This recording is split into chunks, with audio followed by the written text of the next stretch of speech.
ArcheAge is an open world MMO with PvP and PvE aspects. It was originally released in 2013 and then released again in 2019 under a new business model. It was one of the original inspirations behind Ashes of Creation, so naturally I felt like I should give this game a go. But the one thing I didn't count on is just how dead this game was. And I'm not saying this lightly, I'm not saying this like, oh, this MMO is dying. I literally mean this MMO is dead. It is a ghost town. But despite all that, there are some really good elements to this MMO, and it's actually kind of sad the fact that there isn't more of a population.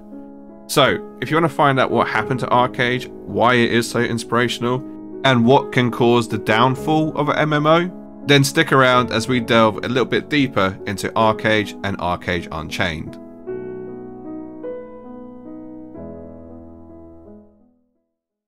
Okay, let's go over the basics. ArcheAge is an open world MMORPG originally released to the Korean market back in 2013 and later to the Western audience in 2014.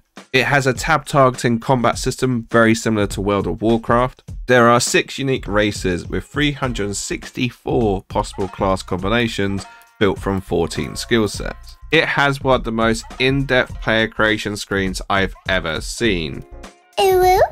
I wrote a blog post a while ago about why I f***ing hate video games, because this is what it does. It appeals to like the male fantasy. And I gotta tell you, it was perfect.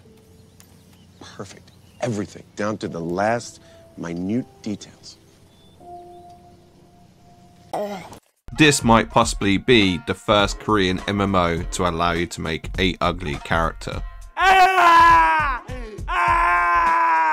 It has open world PvP in designated zones. It even has pirate ship battles. There is player housing. There is even a court system so you can send players to jail. You can fly gliders. You can even drive cars. Can you hear my music? Yeah, go! Go! Drive! Drive!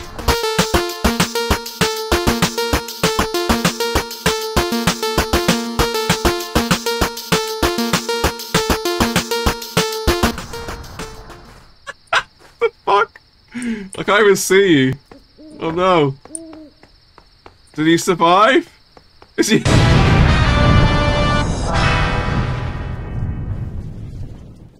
You can even raise a mount which will follow you around and protect you. Oh, he's upset. Oh. You okay, pig? Yeah, let's dance together. Yeah. Yeah. Let's go. Let's go. Green MMOs away. Oh my god, what happened? My god, what a glow up. There are player hubs. There is even musical instruments you can play. There's an in-depth crafting system. There is so much to this game and so much you can take away. But the simple fact is, the one thing it doesn't have is a player base. Which is strange because the game starts off so well and on paper there's nothing really wrong with it until you start digging a little bit deeper. I need to add in the caveat that I'm purely speaking from a Western point of view. I'm not too sure what the game looks like in Korea because they have a separate launcher, and if I wanted to access it, I'll need to go on a VPN and learn Korean. I'm just not really that committed to doing that at this point in time. $10 for the subscription was enough for me. Also, whilst I've got your attention and we're kind of out of the video doing this whole fourth wall thing, maybe consider subscribing. It costs nothing and you can always unsubscribe later. Anyway, back to the video. But this wasn't always the case. It genuinely had a really good launch. There was a large player base on day one. So, what went wrong? Why is the game now a ghost town? Unfortunately for ArcheAge, it wasn't just one thing that went wrong. It was like an entire ecosystem of clusterfucks. Now, there is a lot of stuff which contribute to the downfall of this game, but I'm going to try and give you a high-level summary as to what caused a decrease in the population. It's worth noting that ArcheAge is a free-to-play MMO, and as we know that anything that is free-to-play usually get their money in other places, usually in the form of a cash shop or pay for convenience. Shut up and take my money!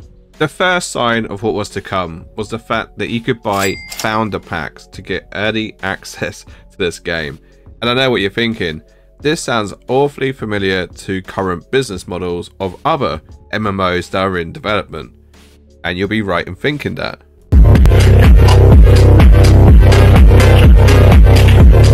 But essentially, these Founders Pack gave players a 4-day head start along with in-game currency and a few other perks. Despite this, the game wasn't in a horrible state just yet. What was to come though was of course the cash shop. Now the cash shop didn't just contain cosmetics, it also contained ways to improve your gear. You'd roll for a chance to improve your gear with items which could only be bought from the cash shop, which effectively changes the whole dynamics of the game because now there's an advantage if you spend real life money. And then it gets worse. ArcheAge and all their wisdom had something called labor points. Labor points are basically consumed by doing activities which are related to crafting. So if you're crafting gear, that's a labor point. If you're fishing, that's a labor point. If you are constructing, building ships and farms, that's a labor point. Hell, even picking flowers consumes a labor point. And as you can imagine, they did the unthinkable.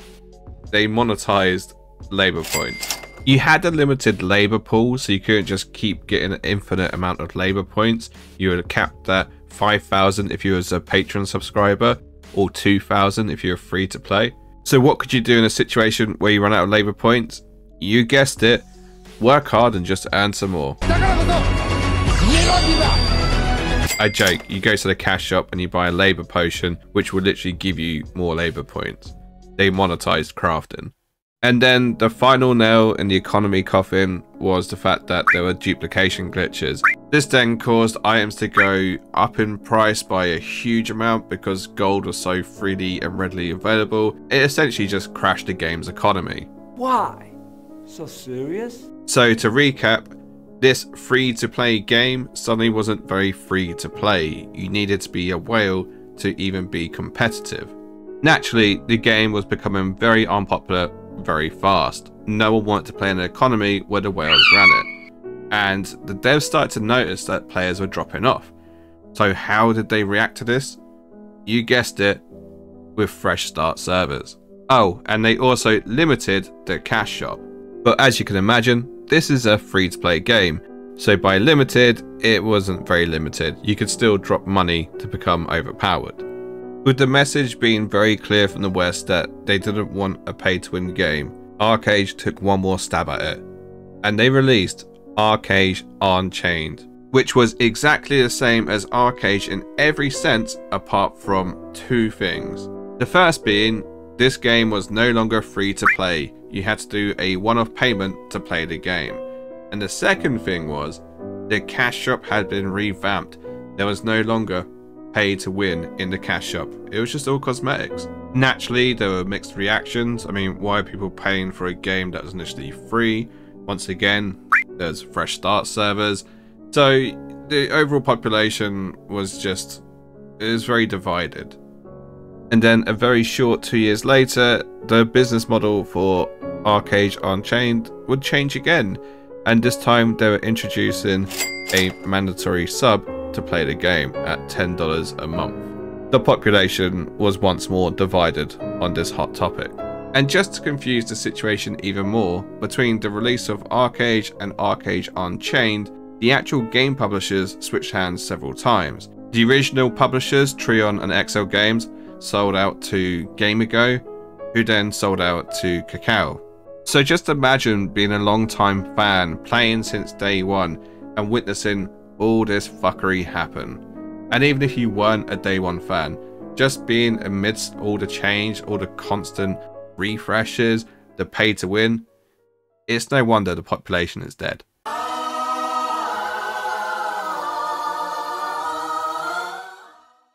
There are a lot of similarities between Ashes of Creation and ArcheAge, and it's not by coincidence either. Steven Sharif, who's the creative director of Intrepid Studios, who are behind Ashes of Creation, was a huge fan of ArcheAge.